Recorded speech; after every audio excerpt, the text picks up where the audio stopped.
Hey guys, this is jamonline.ph and nandito tayo ngayon sa ASUS Philippines headquarters and we have here, guys, this is not just an ROG device na nakikita nyo basta-basta. It's not a mouse, it's not a headset because guys, this is the ASUS ROG phone. So this is the first gaming smartphone of ASUS and nakikita nyo naman, unlike the Zen phones and other smartphones ni ASUS, kakaiba yung kanyang box. And as you can see here, medyo ang dating niya talaga is gaming and very ROG. We have the Mayan-like design, gaming designs na nakikita niyo sa mga ROG devices. So, ngayon i-unbox natin to smartphone para malaman natin kung ano ba meron dito sa loob ng ASUS ROG phone.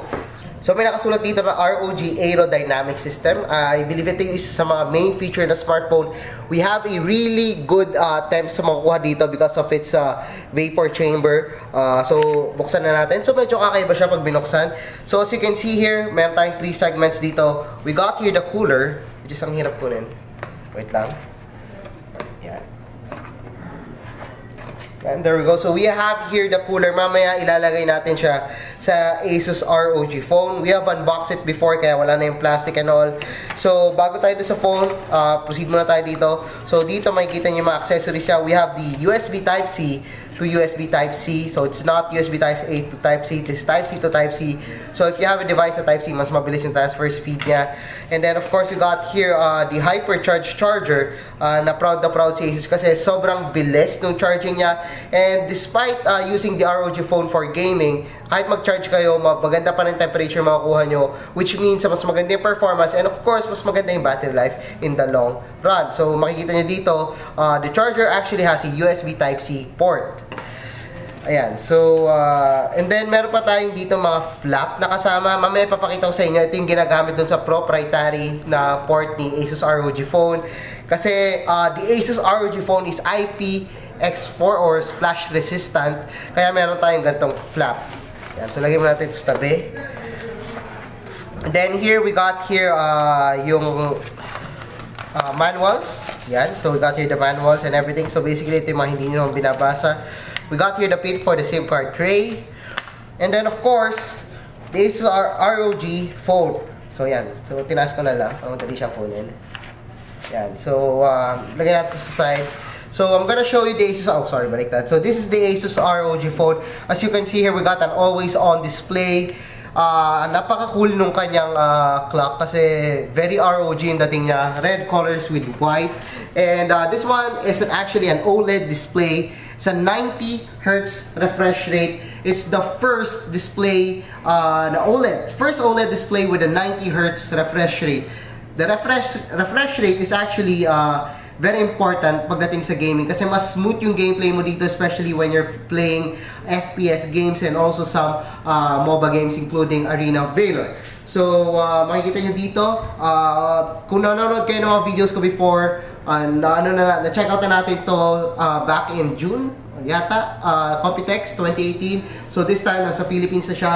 And as you can see here, we got here the 6-inch display.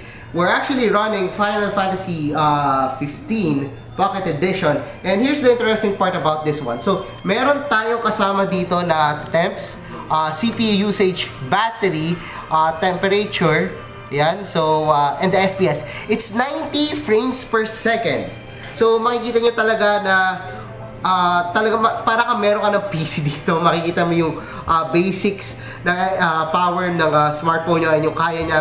And take note, it's 90 frames per second. Nagdi-dip lang siya to 89 but it's 90. So alam nyo mas smooth yung gameplay nyo dito. It's a really big difference pag nakita nyo siya sa personal. Etong sa camera na nakikita nyo, hindi pa siya, well, doesn't do the justice do sa 90 Hz display. And the OLED display is actually really good. So I'm not sure if I can play this game. Oh yeah, kasi kailangan ng internet right now. We don't have the internet. Pero we'll try to play some games mamaya. Yan, so na-try natin mamaya mag-Asphalt 9. But we do have some games na kasama dito. As you can see here, here's the home screen. But before we go to that, pag-usapan muna natin yung design ng smartphone. So sa likod, we got here the glass. And it's the illuminating ROG logo sa baba talaga yung nagdala dito. It's Aura Sync, so you can sync it with other ASUS ROG devices. So kung may headset kayo, same color, or pag may music, doon nagbi-beat. So depende kung anong ginagamit yung device as long as nag-support siya ng Aura Sync. Mamaya papakita ko rin sa inyo yung software ng ASUS ROG phone kung saan pwede i-adjust yung colors, the temperatures, mag-check out nyo yun, and also the other settings ng ASUS ROG phone. So makikita nyo, the design is very ASUS ROG. Again, it's an ROG smartphone, so expected na naman yon. And we got here yung parang Mayan design, the lines here. Those are actually just lines, but we got here the glass build, which is really premium. And then of course, the Republic of Gamers, the logo over here.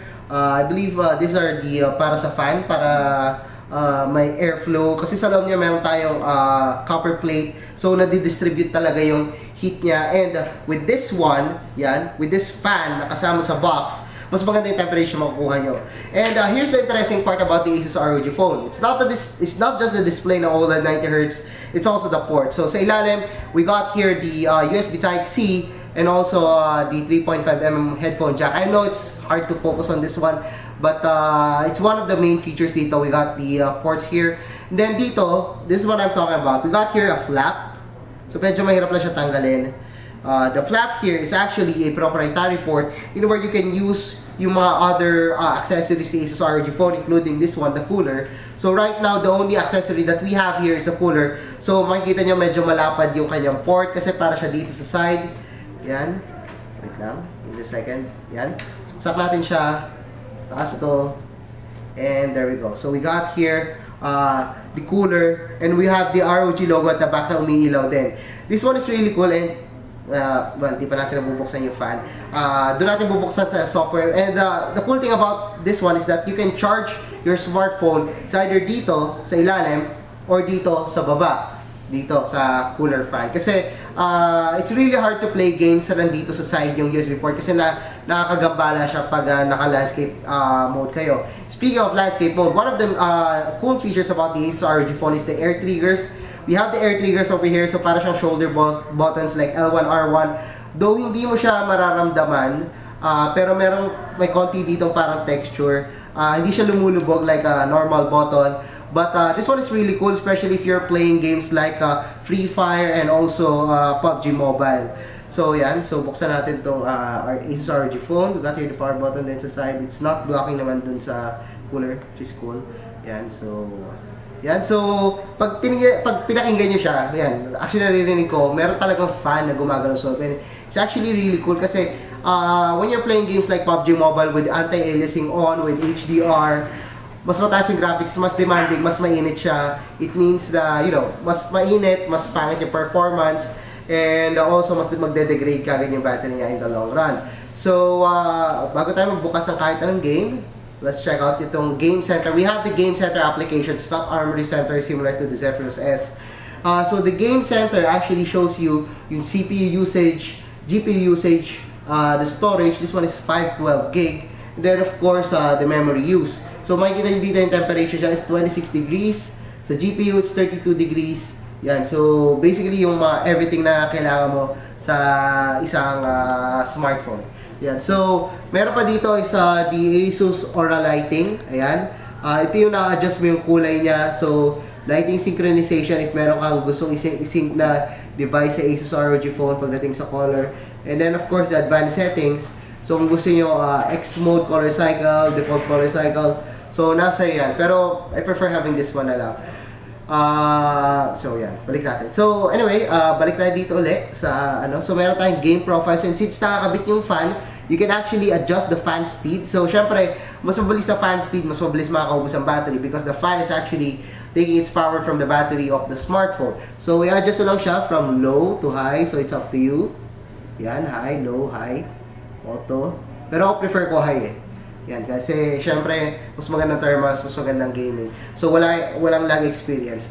So, I'm not sure if I can run some games here, but let's try some games. Siguro may Asphalt 9 dito. So, try lang natin. So, we're running Asphalt 9 here, and as you can see here, nakakabit yung cooler with the charger. So, the cool thing about this one is that kahit nakakabit yung charger, malamig pa rin yung device. So, dito sa temperatures, actually makikita na tanggalin natin ito charger kasi nadidistract ako. Doon hindi siya pa siya nakadistract pero ayoko lang na may wire. Pero makikita niyo dito yung kanyang temperature. So, it's actually Medyo nakaano lang kasi. It's 40% CPU usage, 93% GPU usage, 87% battery, 33 degrees Celsius lang siya. And the FPS is actually surprising. It's 89 degrees. I'm not sure if the camera can do the justice here, but sobrang smooth. Makikita mo talaga yung difference sa paglalaro mo dito sa ASUS ROG smartphone compared to a normal smartphone. So, yan. So, yan. Ang ganda ng graphics. Mapapansin nyo. So, yan. Makikita nyo yung pag-swipe niya parang wow, that's 90 Hz refresh rate. Mas smooth siya compared to other smartphones talaga. So, walang nagka-cut dito and makikita mo talaga smooth siya. Yan. So, try natin maglaro. So, yan. Limited time event, daily car loot, leap of faith. Patayin natin. Baka maano tayo. Yan. Makikita nyo yung graphics. The graphics of this smartphone is really good. And the game, wow, ang ganda niya. The lightings, the reflections and everything, the texture, the anti-aliasing is actually pretty good. And here's the interesting part. Meron tayong air triggers, and as you can see here, nakikita nyo yun, napipindot yung kanyang brakes by just pressing the air trigger.